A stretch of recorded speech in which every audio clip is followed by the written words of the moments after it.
All right, so we've talked about radioactive decay, high energy electromagnetic radiation. Um, so now we want to talk about the effects of the alpha particles, the beta particles, the X-rays, the gamma rays on humans. So radioactive isotopes, we've seen, are used in medicine in a lot of different ways. They're used as medications, they're used for imaging, they're used to help us diagnose issues. Um, the problem is that with the benefits come some drawbacks. Alpha particles, beta particles, gamma rays, and X rays are considered ionizing radiation, and we used that term in the last section. But ionizing radiation is radiation that can cause electrons to be emitted from atoms. When that happens, you get charged particles, and those charged particles can cause damage to or are damaged important pieces of let's say, DNA.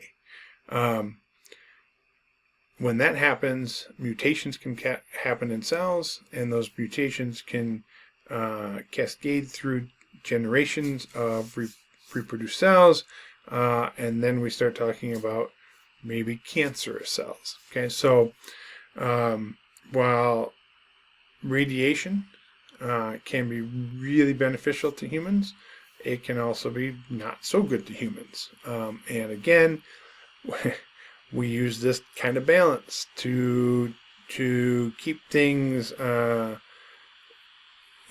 the positive regime. So, it's nice to be able to use radiation to determine what's going on in your body without cutting you open. Right, so we try to keep this balance between positive and negative effects. Okay.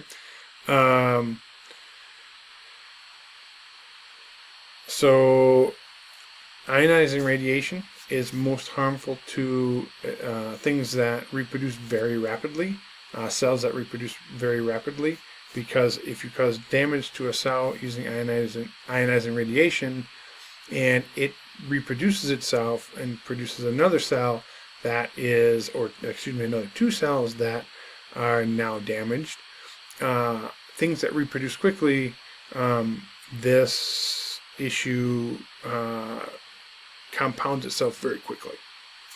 Right. Typically, this issue happens in white blood cells. The cells that,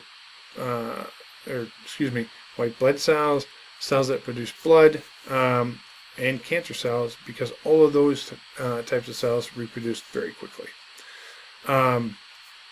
The other issue is it's not just the patient that can see effects of radiation, but you can imagine the medical professionals that are working with this material also can be affected by the radiation if they're not careful, if precautions aren't taken.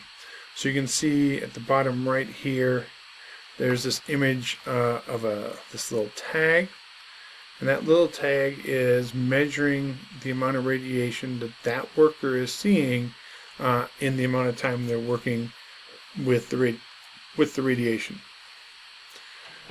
So there are two things really important about radiation. One is the ionizing effects, which comes from the energy of the radiation. And the second is how deep that radiation can get into a human, let's say. So that's known as penetrating power. Penetrating power is a measure of how deep the radiation can pass into matter. And for us, we care about that at how far it can pass into humans. Because the farther it goes in, the more things it interacts with, right? So on the outside is basically skin. But as you get deeper in, you start interacting with blood, you start interacting with organs, things that we really don't want damaged. The other scary thing is that you can actually breathe in some radioactive species, for example, like radon, and your lungs are very, very sensitive things. So we clearly want to minimize that. because your lung tissue is so sensitive, we don't want ionizing radiation in there. So we can see the different types of ionizing radiation: alpha particles, beta particles, X-rays, and gamma rays, and the amount of material that we need to stop them from penetrating through it. Because alpha particles are so big, they're high energy, but they're big, and they're charged, right? They don't have any electrons, and they've got protons, so they're charged. A simple sheet of paper will stop alpha particles. So, clothing, anything like that, will stop alpha particles from hitting your skin. Or your skin keeps alpha particles from penetrating farther into your body. Beta particles, charged but a lot smaller than alpha particles, need a certain thickness of aluminum to stop them. While X-rays, high energy, it's just high energy photons, so just energy, will get through aluminum, but a thin sheet of lead will stop X-rays. And gamma rays need a very thick piece of lead to stop them. So, when you go to your dentist and you get X-rays on your teeth, they put a lead apron on you, a pretty thin layer of lead, but you can feel the weight of it. That's lead. It's simply keeping those X-rays from penetrating any other part of your body. It's protecting you.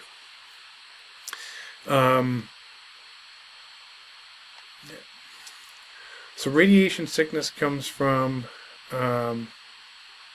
being exposed to too much radiation. Okay? And typically radiation sickness occurs after an acute exposure. So there's two types of exposure to radiation. There's acute, which is a big dose of radiation all at once, or chronic exposure is repeated exposure to small doses, and that can have a really bad effect too. So we'd like to measure the amount of radiation that humans are seeing over a day, over a year, whatever. The SI unit for absorbed radiation is called the Gray, capital GY. It measures the amount of radiation that's absorbed by an individual, and is the most common unit of radiation used in medicine. However, the issue with using the units of Gray is that it doesn't account for any penetrating power. It just has to do with the amount of energy that's being absorbed. Okay. The sievert is a unit of measure that we use to measure the biological effects of the radiation. So not only the energy, but also the penetrating power. So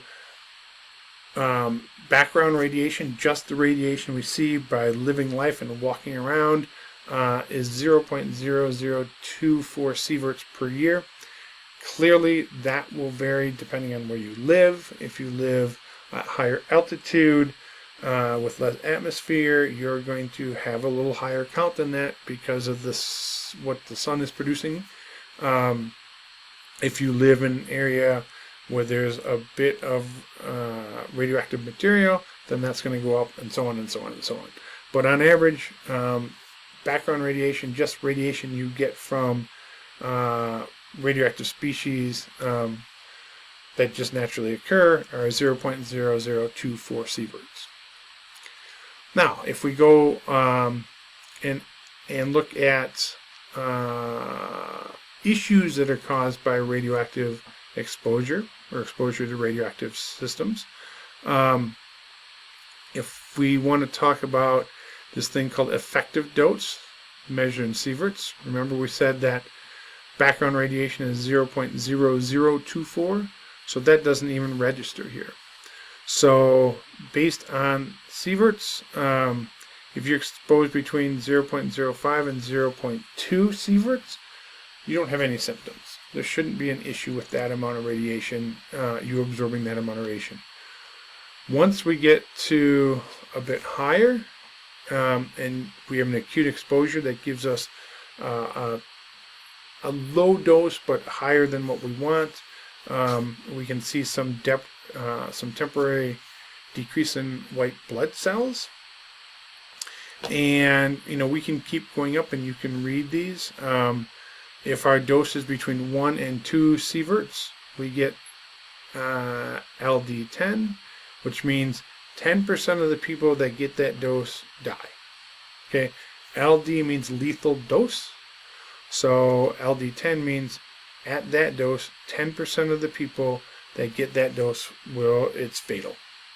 Okay, LD100, where 100% of the people that see the dose die within 14 days, is 6 to 10 sieverts. So if we have an acute exposure for whatever, typically that would have to be some sort of accident that occurred.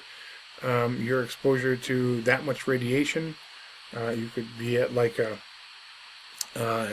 nuclear power plant or something like Chernobyl. Death will occur within 14 days after exposure to that much radiation. It's a lot of radiation. So in addition to all the positive things that we can use radioactive species for and radiation for, we also have to be aware of the negative things, and we are learning to deal with a lot of that. With online medical records now, we are able to track, or the medical professionals are able to track how much radiation you've seen, via x-rays or other things. So now we work really to minimize that. Unless you really need something to be analyzed or diagnosed, then we'll use it.